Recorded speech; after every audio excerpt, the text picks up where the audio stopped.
Our next presenter, and I'm very proud to welcome her. Her name is Abigail, and she's just a remarkable woman. She's 28 years old, and she was diagnosed with stomach cancer very recently, so in July 2020 at stage 4. Now, some may call her optimistic, some call her delusional. We call her an inspiration because Abigail is one of those women that will say, you don't know me. You don't know me, and the statistics against stomach cancer, stage 4, do not apply to her. And she's just remarkable because she is so determined to beat this disease. So please welcome Abigail Mejia. Hi, my name is Abigail, and I want to speak to you about my journey since getting diagnosed with a stage 4 stomach cancer. My journey has not been easy. Since the beginning, I had to advocate for myself to get the help needed through the health system, but also through the doctors and everyone around me. I went in for a surgery of what we thought was a benign tumor growing from my right ovary.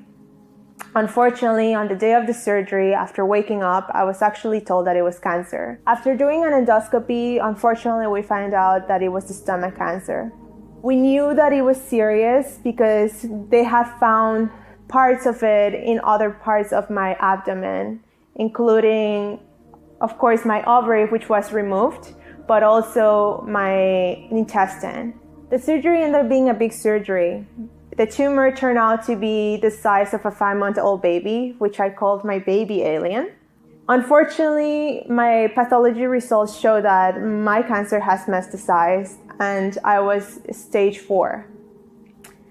Now, I am a very positive person, and since the beginning, I knew that I needed to fight, and I knew that even though my diagnosis was what it wasn't going to define me and my life, because I love my life and I want to be able to live it for a long period with the people that I love. I didn't receive the support system that I needed from my oncologist.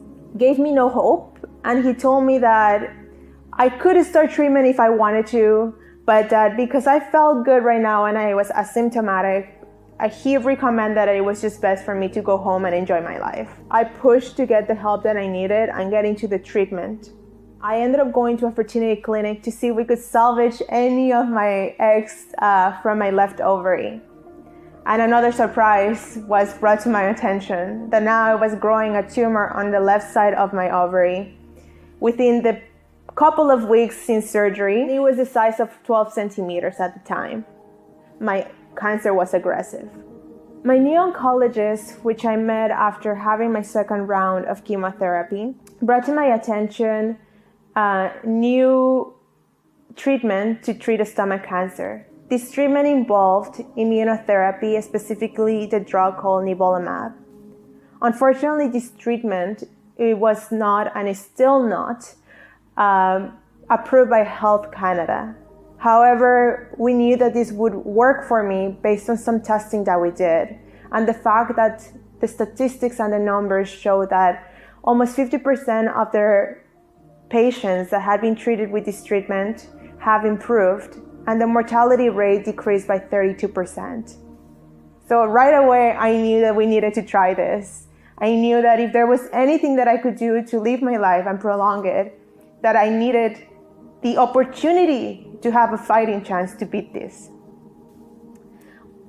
But as I said, it is not approved by Health Canada yet.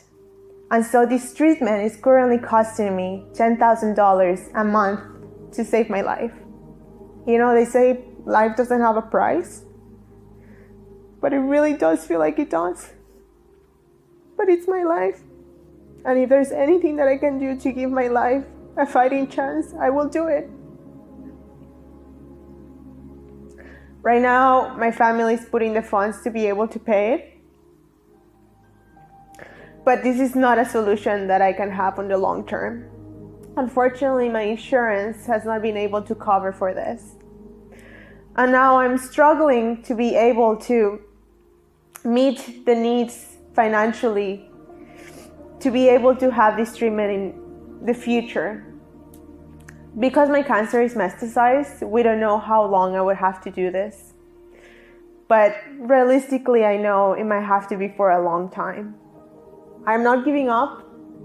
I want to make a change, not just for myself, because I don't want another 25-year-old or anybody young to be told that they have a life sentence. Life is so beautiful and everybody should be able to enjoy it. I want to be able to create memories with my dog, with my partner, with my family and my friends. I want to be able to advocate and prevent anybody to go through what I went through. There is this connotation that because you're young, you're healthy. And unfortunately, because I was brushed off, we found my cancer at a stage that is difficult to beat.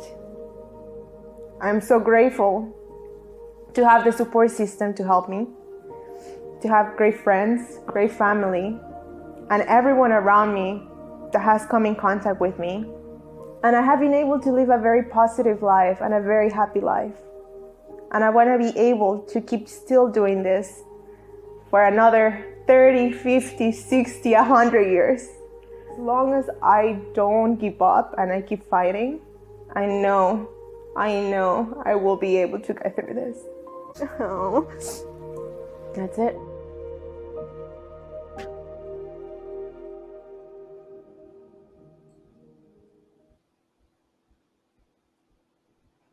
Hello, everyone. Thank you so much for joining us today. My name is Abigail. I just wanted to introduce myself with a video since I'm currently on chemo and wanted to make sure that my message and my story was told properly.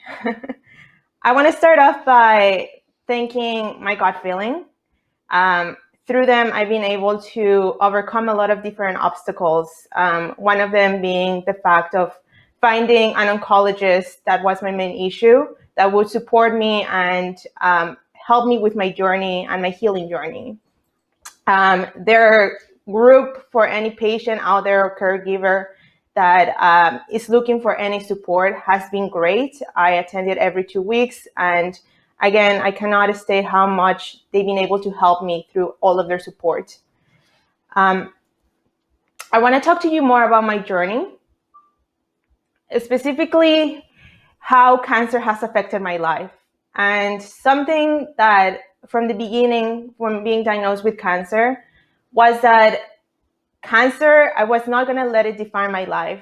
Rather, it was part of me, it was part of my life, but I was going to use cancer as a way of motivation to be able to live my life to its full potential.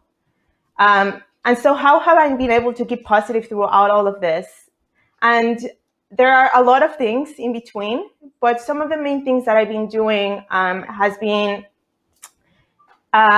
one, living my life to the fullest. And I think this is something that not just a cancer patient or someone that is giving a life sentence has to do.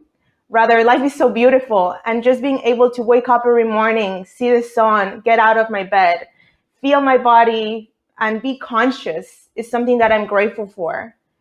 I am very active, and being able to be proactive in order to keep my journey and keep myself in check has been something that has helped greatly, as well as meditations and affirmations and the support system that I receive. So I talked about the support system. So my support system does not only include my family, my beautiful friends, the people around me.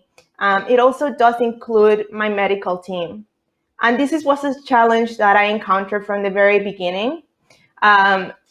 Like Dr. Florian did say before, being diagnosed in COVID times is difficult.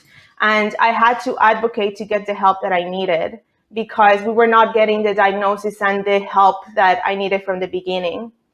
Once I was actually able to get into surgery and find an oncologist, my oncologist did not give me the support that I needed. And I think this is something that maybe the health system needs to improve in terms of how they communicate the news or their diagnosis to a patient.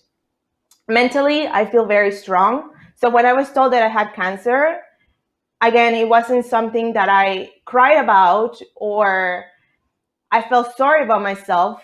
Rather, I got up and I was like, okay, so what can we do? I want to fight. I want an opportunity to be able to beat this. And when my oncologist, my original oncologist, told me that I was just going to go downhill from where I was, that I should just enjoy my life, it really took me by surprise, because although I know he has to disclose that information, I also did needed some sort of I needed some sort of motivation from him to be able to fight for my life as well. I mentioned that you support him makes a big difference. And so when I encountered this, and after meeting with him with several times and seeing that, he wasn't providing the support that I needed, Teresa actually helped me find my oncologist, who I'm currently with, Dr. Christine Breston, who has been amazing, and from the beginning gave me all the tools that I needed to be able to fight. I mentioned about advocating for myself. Again, being diagnosed during COVID has been hard, and I've been able to advocate for myself, and my family and my friends have been able to help me through this. But it really took a lot of, let me go back. When you actually are told that you have cancer, that's already a whole thing that you have to deal with as a patient. But when you are not getting the help needed through the medical system to be able to fight, to be able to get the opportunity to beat this, then that's when you're forced to advocate for yourself. And now I'm able to do that myself, but a lot of people are not able to do that for themselves. And so there needs to be a change. And how can we really make a change for this? One of the things that we need to take into consideration is that, unfortunately, the stomach cancer, even though the mortality rate is really high, the actual research going into stomach cancer is not a lot, and there is not a lot of awareness towards it. In Canada specifically, I've come into the challenge of getting the treatment that I needed, which right now I'm doing a mix of FOLFOX and immunotherapy. However, immunotherapy, like I mentioned on my video, is not currently approved by Health Canada. And this has really made a lot of difficulties in terms of getting the treatment financially. So far, my family has been able to pay for the treatment, which I am forever grateful for. But not everybody has this opportunity. And I know that in the long run, I'm not going to be able to have this opportunity because I'm not made out of money, and my family is not either. They're putting all of their efforts, everything that they work for in their life, to be able to save my life. And why is this treatment not approved in Canada when it is used in other countries as a first-line setting? Also, in other good news, my latest CT scan, it actually showed that there was a 50%, almost a 50% reduction of my cancer, which we know then that the treatment is working. Because of the financial situation and not being able to get coverage through the government, but also through my insurance, I've now opened a GoFundMe, which you guys could find more information later once I'm done. But I really did want to bring up the fact that we need to create more awareness. There needs to be more research. And I know that technologies are improving to be able to find better treatments to treat gastric cancer. The other thing that I do want to take into consideration is that when I was told that I had cancer, I was told that my case was very unique, that not a lot of people, a lot of young people would be in the scenario that I am. And it really hit me in a sense that I felt a little bit alienated. However, when I found my gut feeling and I found Katie, who was diagnosed at 20 years old, it kind of started opening a new door for me. And so somehow I started networking with girls and people, young generations of people that have been diagnosed with the stomach cancer. Within a matter of like a week, over 70 girls joined, and we created a group in Facebook called Stomach Cancer Sisters. And most of us, unfortunately, are diagnosed at a later stage, stage 3 and 4, because we were considered young and healthy, and then I realized that this is not only something that hits older generations, rather there has been a rise in younger populations in stomach cancer. Hispanics, a lot of Hispanics I've found and I've met that have stomach cancer, and a lot of us don't have any mutations in our genes that led to this diagnosis. There needs to be more research. There needs to be more advocating towards the younger population. And we need to break this connotation that because we're young, we're healthy. Because a lot of us, they would have found the cancer at an earlier stage had we been taken seriously and not brushed off. So for any medical person, for any doctor out there that is watching this, learning about stomach cancer and preventions and listening to your patients so that they're diagnosed at an earlier stage or prevent cancer from happening, and that we don't have to go through this as a patient and have a more likelihood to be able to beat this is key. It is necessary. It's something that needs to be done. I have created a page where I have put my journey and everything that I've been going through. And I've also created, alongside with another patient that I've met through social media called Lexi, a page for young stomach cancer warriors, where we're trying to advocate for the younger population, try to break boundaries and create more awareness, and also teach people to advocate for themselves and their lives. Any patient out there that is young, that is currently dealing with stomach cancer and needs any support, my gut feeling is great, but we've also created one for young women that are currently dealing with stomach cancer. And you can find us on Facebook at Stomach Cancer Sisters. And lastly, for anyone that would want to help with my treatment and my journey, you can head to my Instagram page, Living with Stomach Cancer, where you can find a link to my GoFundMe. Any help is greatly appreciated. And to anybody out there fighting with stomach cancer, remember, this is momentary. Your mind and your positivity takes big part of your journey and being able to fight. Do not give up.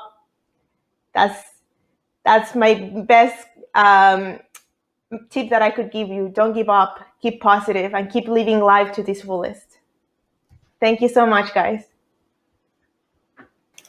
Thank you so much, Abby. I can't say how much you inspire me and inspire Katie. I mean, just from the first phone call that we had, your attitude and your positivity were just overwhelming. Like, it was just, you make me cry every time I speak to you, and not because I feel sorry for you, more because I am in awe of you. I hope that we've been able to help in some way. And I think we're gonna have to put you in charge of our advocacy committee once we set that up. So thank you so much, Abby, for that incredible journey that you're on. We're on it together. You know that. We're always here for you. So I'm sure people will have lots of questions for you for our panel discussion.